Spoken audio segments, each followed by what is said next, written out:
Bueno, pues una vez que te aprueba la doctora, en este caso la doctora de medicina interna, tu siguiente cita va a ser anestesiología. Todas estas citas deben de ser seguidas.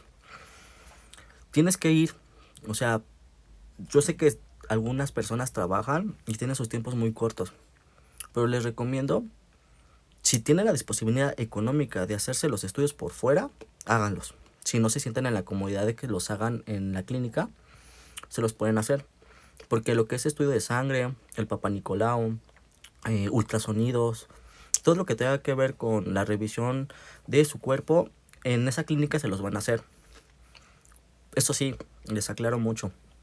Muchas de las personas que atienden no tienen la cultura, no tienen el conocimiento de cómo tratarnos, cómo nombrarnos. A pesar de que en el carnet viene, tan solo los policías al ingresar como que se sacan de onda. Y quiero que lo piensen esto muy bien. A veces, si hay gente, y eso sí se los puedo asegurar, si hay gente que lo hace a propósito, para lastimarnos, pero también hay gente que lo hace porque desconocen el tema, porque no saben, porque no hay una cultura, no hay... hay ignorancia en ciertas cosas, y a veces por la ignorancia es que a veces lastimamos. Entonces quiero que cuando vayan, tomen en cuenta esta parte, y que sea algo que no lo tomen porque sea personal, sino es porque no hay información que esas personas tengan de cómo debería de ser el trato, ¿no? No debería de, porque creo que todas las personas tenemos derecho a ser tratadas dignamente. Pero lamentablemente hay aprendizajes, hay estigmas, hay prejuicios, y esos son difíciles de tirar, de romper. Pero si no se sienten como con la comodidad de asistir ahí y tienen la posibilidad de poder pagar esos estudios que les piden, adelante. Los médicos, al menos los que me atendieron a mí, las doctoras y los doctores, fueron buenas personas y fueron amables. Obviamente va a haber una excepción, ¿ok? Pero se los menciono porque hubo momentos en los que, reconozco, me sentía incómodo. Me sentía incómodo porque la gente te mira, en este caso pues la mayoría eran mujeres y sus acompañantes masculinos te observan. Pero creo que lo principal es pensar en que, a pesar de eso, tú estás yendo porque es tu derecho y es tu salud, ¿no? Bueno, aclarando esto, cuando la doctora de medicina interna te da el sí, te van a pasar a anestesiología. La anestesióloga o anestesiólogo lo que van a hacer es evaluar tus estudios y considerar qué tipo de anestesia es la que podrían ocupar en tu cirugía. No va a ser como tal la que va a quedar, pero es como llevar todo el antecedente, ¿no? Te van a revisar todos tus estudios, todo lo que han, ahora sí que dejado tu médico, tu endocrinólogo en sus notas, para hacer un expediente.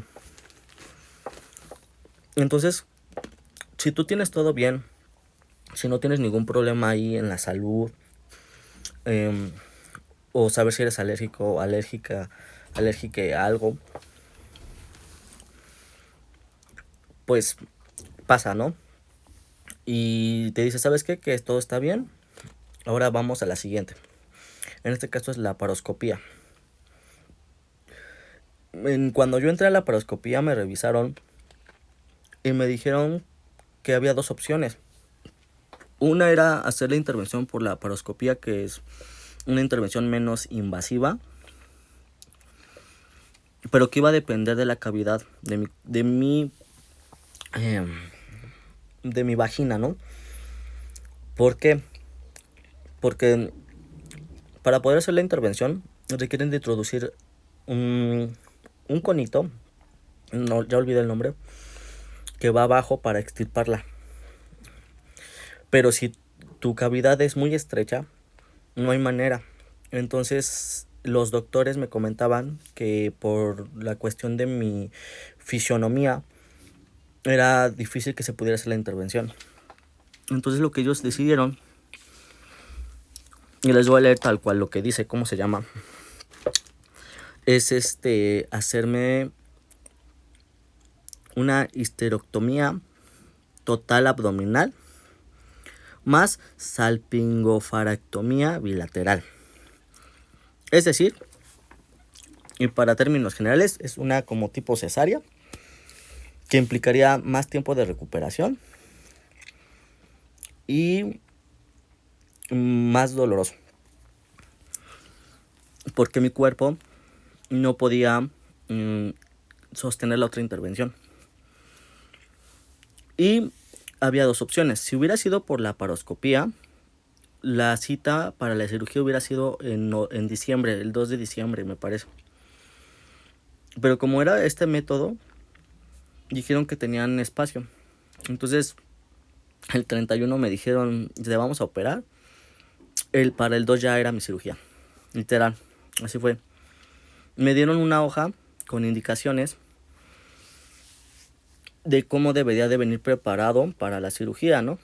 Pero pues era para 7 días. En este momento pues nada más tenía un día.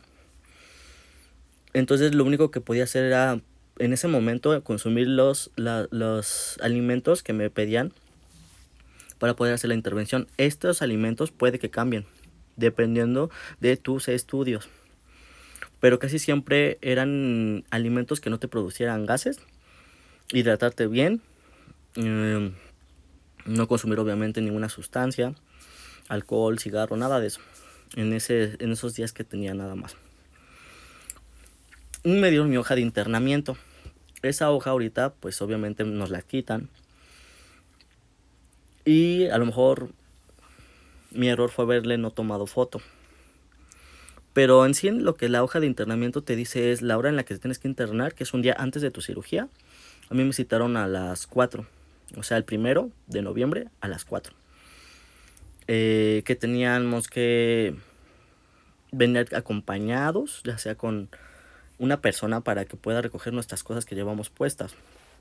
Y me mandaron a trabajo social para que nos dieran las indicaciones de los donadores de sangre, que son 6 personas, y también los horarios de visita en la clínica, lo que debía de llevar yo para mi estancia en la clínica, y obviamente todos los papeles, ¿no?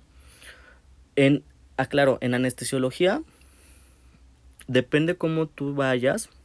A veces te piden que vaya un testigo, o sea, un familiar, que firme de su consentimiento, porque pues obviamente va a ser una intervención, te van a anestesiar, y pues tú tienes que estar de acuerdo, ¿no? Todos esos papeles pues los revisan. Y la verdad es que la trabajadora social fue muy amable. Ella fue la que me mencionó que creo que era la segunda persona que operaban ahí. No sé si sea verdad, es lo que les digo. Le dio la hoja a mi mamá y venían todos los datos, ¿no?, que debía de llevar para esta cirugía.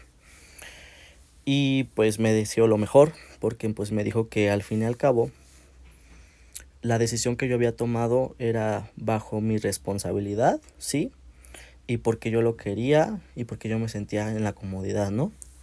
Y que debería de ser así, ¿no? Que debería de ser una decisión que sea para mi bienestar y mi salud, y reconocer pues lo difícil que ha sido la transición, ¿no?